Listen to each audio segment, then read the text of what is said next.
So, schön, dass ihr wieder dabei seid. Mein letztes Video für die heutige Schlachtnacht.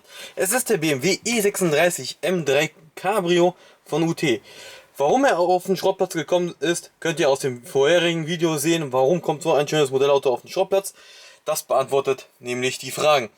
Aber kurz nochmal zusammengefasst, ich kann es nicht anders. Es fehlen die Spiegel, er hat Felgenpest und die Windschutzscheibe ist krumm. Der hat also quasi einen auf dem Dach bekommen. Positiv zu erwähnen, Stefan, er hat Gurte. Kommentar von vorhin, ne? So, und jetzt sieht man's. Felgenpest, dazu werden wir jetzt gleich wieder kommen. Typisch UT, gehen nur die beiden die Türen auf und Motorhaube, Kofferraumdeckel geht aus komischen Gründen, warum auch immer, nicht auf.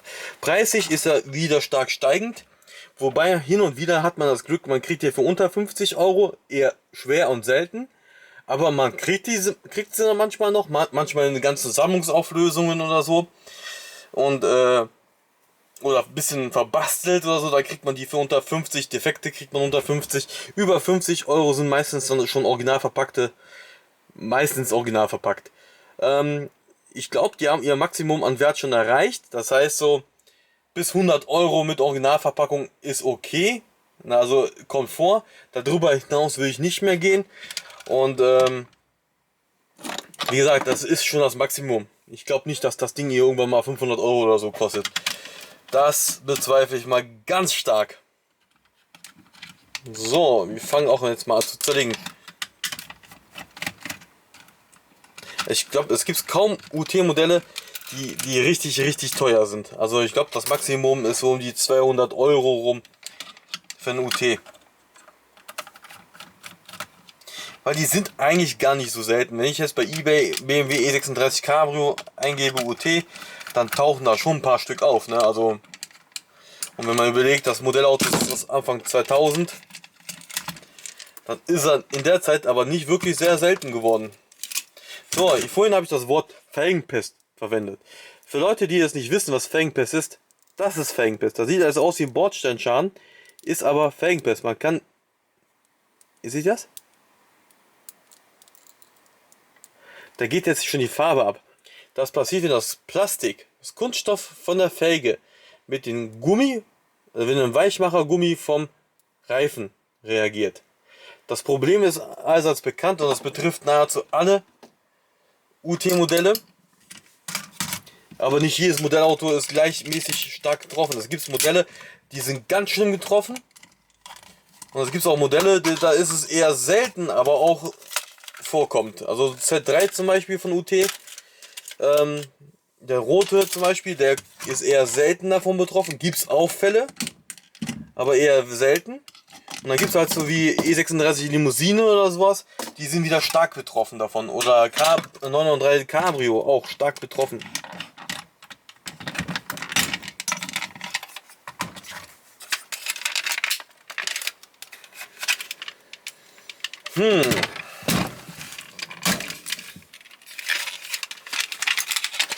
So, Gurte hat der Schöne hier. Hier ist eine Gurte, da ist eine Gurte. Glücklich bin ich jetzt auch noch. So. Innenausstattung ist ganz schick geworden, aber ich vermisse hier das M3-Logo. Ich weiß nicht, ob das zu dem Zeitpunkt schon beim E36 auch gab mit dem M3-Logo hier oben oder M-Logo. Aber ich meine, ich kann mich entsinnen, dass ein M-Logo da war. Und auf den Schaltknopf, der jetzt hier auch ein bisschen krumm ist, seht ihr, der ist nicht gerade drauf. Also hier, der Knüppel, der ist ein bisschen krumm. Wahrscheinlich produktionsbedingt. Aber auch hier ist eigentlich ein M-Logo drauf. Haben sie nicht gemacht.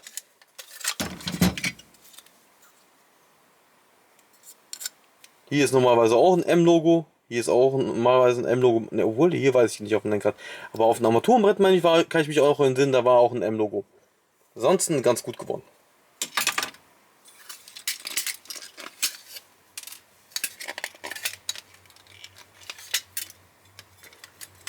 Das Scharnier ist gebrochen. Das fiel mir vorhin aber auch nicht auf. Da frage ich mich, wie kriegt man das hin, dass das Scharnier bricht?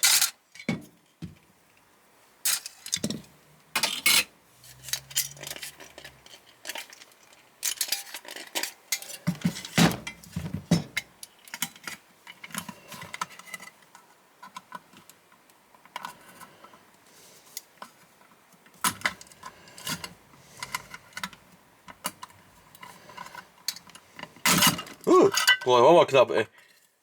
Fast die Windschutzscheibe geschrottet.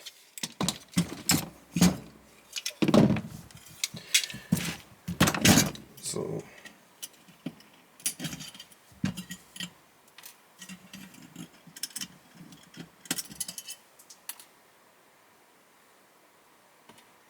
Ah, okay. Ich habe schon gedacht, mir wäre jetzt gerade was runtergefallen, aber war nicht so.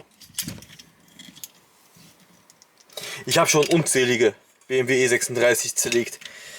Ob das Limousinen waren oder Coupés oder DTMs, ich habe sie alle schon gehabt. Ich habe sie alle schon kaputt gemacht.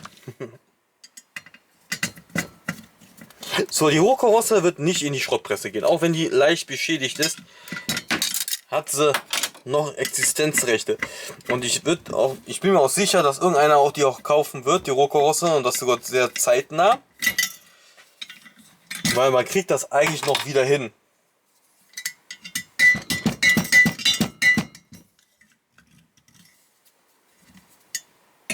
Na, den Motor habe ich schon raus. BMW M-Power, also hier haben sie es wieder hinbekommen, ne? Mit dem M.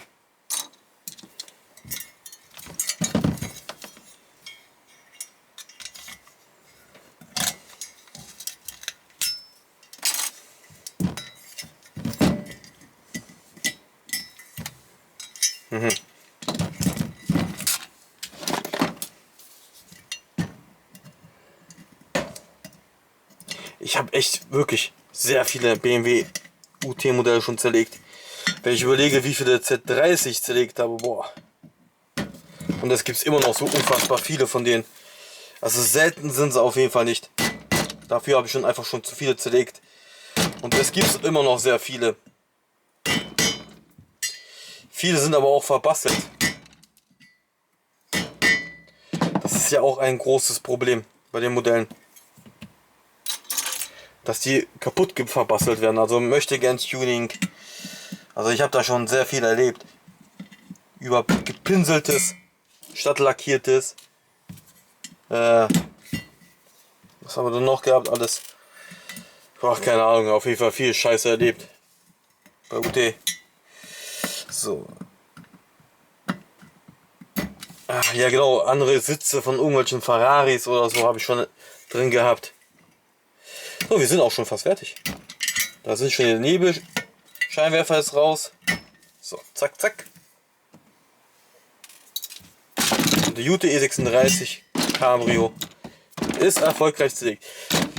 Wenn man jetzt nicht unbedingt erpicht ist, ein M-Modell haben zu wollen vom E36, dann kann man sich auch den von Maestro nehmen. Der ist deutlich günstiger und geht alles auf. Es gibt sogar die Variante mit dem Faltdach, also mit dem Cabrio-Dach. Ist natürlich viel besser und ganz ehrlich, man müsste beim E36 Cabrio Maestro echt nur die Felgen tauschen, weil die hässlich sind. Aber ansonsten ist das echt ein tolles Auto, im Gegensatz zu dem hier. Hier finde ich positiv zu erwähnen auch, dass er komplett lackiert ist. Also hier der Motorraum ist schön auslackiert, unterm Verdeck ist schön auslackiert, hier in den Türfalzen ist alles schön auslackiert.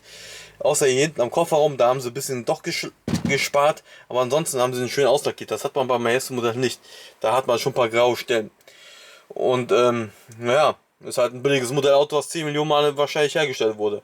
Er ist nicht schlecht, aber leider geht der Kofferraumdeckel nicht auf und die Felgenpest macht auch einen zu schaffen. Also wie gesagt, ihr könnt auch den vom Maestro nehmen, der ist auch gut, aber vom Wert her ist natürlich der von UT unschlagbar. Und ich bin auch sicher, dass irgendwann mal noch ein anderer Hersteller kommt und den auch noch auflegt. Höchstwahrscheinlich wird es Otto sein, obwohl Otto hat den schon rausgebracht. Und er wird bestimmt noch mehr noch kommen. Ich kann mir auch gut vorstellen, dass MCG den auch noch auf den Markt bringt.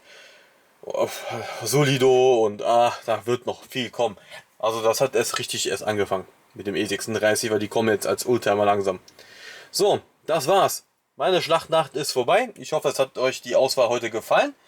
Wir haben heute Abschied genommen vom BMW E36 M3, vom Lotus 311, vom VW Golf 3 GTI, von Shelby Mustang 500 GT, Toyota Celica Turbo und von denen gab es kein Video. Von Maserati 3200, nee, von Maserati Gran Turismo.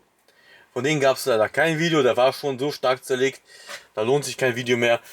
Mondo Motors und daher gab es kein Video davon. Ich hoffe, es hat euch nicht gestört. So, also war eine bunte Mischung. Zwar kein Ami bei, doch ein Ami war auch dabei. Hey, mein Gott, von allen Geschmäckern was dabei. Ja, 2 deutsche Klassiker, ein neuer Amerikaner, ein Japaner und ein Engländer. Pam! Von allen etwas. Was will man mehr, ne? Das war schön. So, das war's. Ich hoffe, es hat, wie gesagt, euch gefallen. Liked, abonniert mich, kommentiert, Daumen hoch, natürlich, so weit, so hoch wie es geht. Und bis zum nächsten Mal. Ciao, Freunde.